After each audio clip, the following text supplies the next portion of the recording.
Hello everyone and welcome back to Scott's TCG. It is Adam here, bringing you the third in the week-long videos about the One Piece card game that is releasing on Friday the 2nd of December 2022. We have covered the Luffy and the Kid deck so far, and we're now on to the third one, which is the Crocodile deck, the 7 Warlords of the Sea. So I'm going to be going through this deck, telling you what's in it, and then giving an idea of what else you could put in it, or how you can make it a wee bit better. We're just around the corner for the One Piece launch. I'm super excited for it. Going to be getting some boxes to open up on the channel, which will be coming as soon as I get the boxes in. They're coming from Europe, so it might be a week or so until I get them, but they are on the way. So let's crack on into it. Now, this is my sealed Croc deck. I do not want to open it because I'm not really interested in playing the deck at the moment. So my friend has kindly let me borrow his already sleeved Croc deck, which I will go through with you now. You do get 10 pre-release stamped Dawn as always, which if you've forgotten what they look like, it's just the Dawn cards with the super pre-release stamp on them. And let's get going with the actual video. So you've got your leader Croc, who's pretty good. So once per turn during your main phase, as it were, you can put 4 Dawn back into your Dawn deck to bounce a 5 cost or less to their owner's hand. This can be on either your opponent or on you, so that's pretty cool. It will let you get back things to reuse their abilities, or lets you put a pesky Nami back into the player's hand, but it's probably not going to do anything, so you're better off bouncing a 5 cost, so it actually costs them some resources to put back down.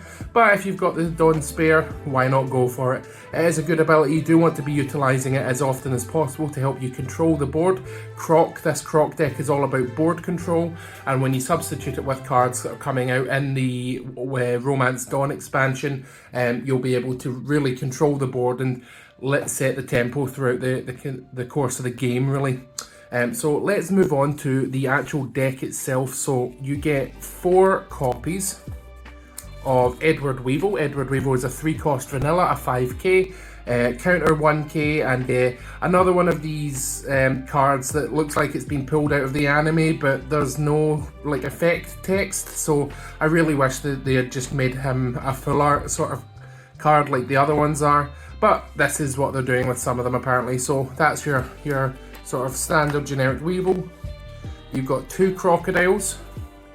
Now these are really good cards. So on block, so it is a blocker, it's a 5 cost blocker. If you give it a Dawn, whenever you block something, you get to bounce a 2 cost or less to the bottom of their owner's deck, and yes, you can do this to your own cards as well, although you probably don't want to bottom deck any of your own cards, but you can certainly do it to your opponent. And if you pick up more than one starter deck, you definitely want to run 4 of these. It's a super good card. You have 2 copies of Gecko Moria. On play, add 1 the 7 Warlords of the Sea or Thriller Bark Pirates other than a Gecko Moria with a 4 cost to your hand. All of the cards in this deck you'll be able to add, so on play gets you another card in value, and it's a 5k, so you can start swinging with it on your turn after. This is a 2-drop in this deck, so when you pick up another starter deck, as I always recommend you do, put 4 of these in your deck. It is a good card to have. You get 2 copies of Mihawk, Dracul Mihawk. Give him a Dawn when attacking, draw 2, trash 2. Again, super strong. You want to get this card down as soon as possible and get attacking with it to start cycling through your deck. There's only 2 of them in the starter deck, so again, put it up to 4 whenever you get the second starter deck. And yep, really good card. You've got 4 copies of Jinbei, which is a 2-drop 4k. Again, half art, not really doing too much. It's really only in the starter deck to fill it out and for the counter ability, but you've definitely got better cards you can replace this with. You've got 2 copies of Sentomaru. Sentomaru is busted. Give it a Dawn, and if you then rest 2 Dawns, so ideally you play them out for 3, and then on your next turn, or maybe even on the same turn, as long as you can Rest 2 Dawn, you get to go into your deck and find a Pacifista. You play 4 Pacifista from the starter deck, and this, which we'll go through later on. We're doing this in number order. And yeah, one of the only cards that lets you search through your deck so you can establish what's in your life, as long as you do it within an orderly fashion, and don't take up too much time. Really, you should be taking 10 to 20 seconds to look through and seeing if you can spot any key cards that might be in your life at any point. Play 4 of these when you get the other starter deck as well. You want to get a Centimaro out as soon as possible. Even 2, which lets you flood the field. Really, really good for early game aggression. You've got 4 copies of Trafalgar Law. This is your 1-cost blocker. He doesn't do anything except give you the middle finger and block your attacks. So comes as a 4-of, keep him as a 4-of. You definitely want to be doing this, getting him out as soon as possible. Now you've got the card that I despise. You've got Doflamingo. On play, return a 7-cost or less to the owner's hand. Now I have judged multiple One Piece limited deck battle events now, and the amount of times where your opponent will play down their Doflamingo to bounce your Doflamingo, and then on your turn you play down your Doflamingo to bounce their Doflamingo, and it is just a vicious, vicious cycle.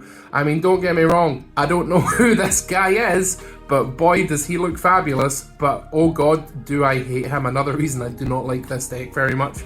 Because it just leads to endless slipping. Thank God the rules have actual rules on endless slipping, because the game does allow you to do loops like this, and it's not fun, and the game tells you to move along pretty much. Moving on, we've got 4 copies of Kuma on play. Look at the top 3 cards of your deck and then return them to the top of the bottom of your deck in any order. No, you can't do half and half.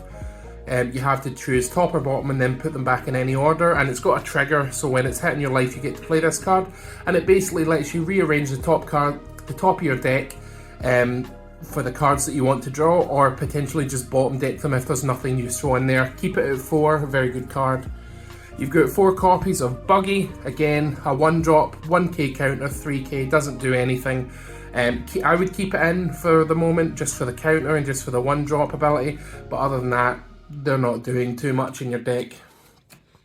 Now you've got 4 copies of Pacifista, the Centimaro from earlier. You can go into your deck and play out a Pacifista. It's 6k, so as soon as it's out, it's going to immediately start swinging at your opponent's leader, and they're going to have to buff it or discard or counter and stuff like that. Keep this as a 4-of.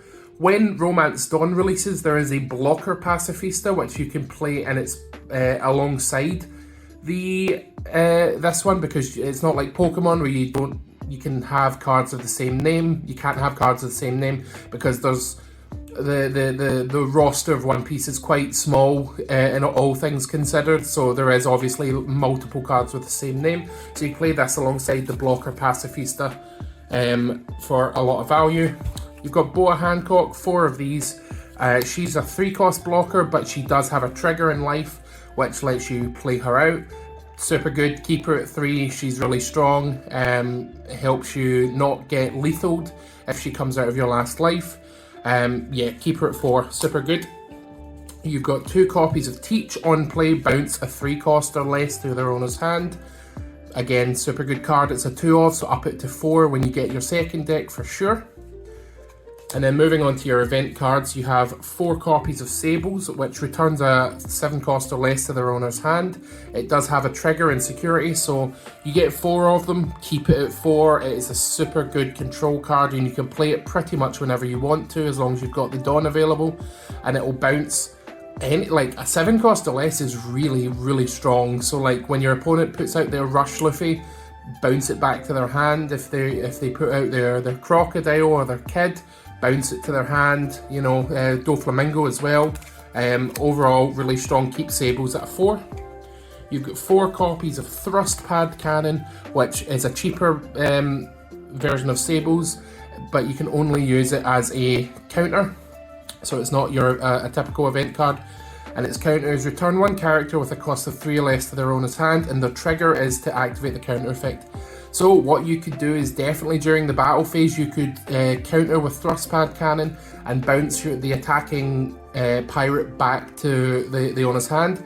Or what you could potentially do is block with one of your 1-cost or 3-cost blockers, which redirects the attack away from your life, and then counter with thrust pad cannon to put that blocker back in your hand so you don't lose them when they're being swung over, and then the attack fizzles out because there's no target anymore. Keep this at 4 of in the starter deck. It's a super strong card. And then finally we have 2 copies of Love Love Mellow. This is your standard 2 cost, and it will buff your character. During the counter phase, they get plus 4k, and then you draw 1 card if they have 3 or less cards in their hand, in your hand, sorry. So if you're low on cards, you can play this during your counter phase to start cycling a little bit and get a bit more draw into your hands, which is always good. And yeah, that's going to do it for the blue deck, guys. Like I said, it is heavily focused around control. You want to be bouncing things as often as you can, and just try to keep your opponent's board as clear as possible, so you can swing for lethal without getting hit by things like blocker and other things like that. Like I said, you want to buy 2 of these, and then you can pop it together and make a decent starter deck out of it, and then supplement it with cards from Romance Dawn once you get access to that. But yeah, that's going to do it for the 7 Warlords of the Sea. I'll see you tomorrow for the final starter deck, the Animal Kingdom Pirates, featuring none other than the big buff boy himself, Kaido. But yeah, I'll see you next time, guys. Thanks for watching, and bye for now.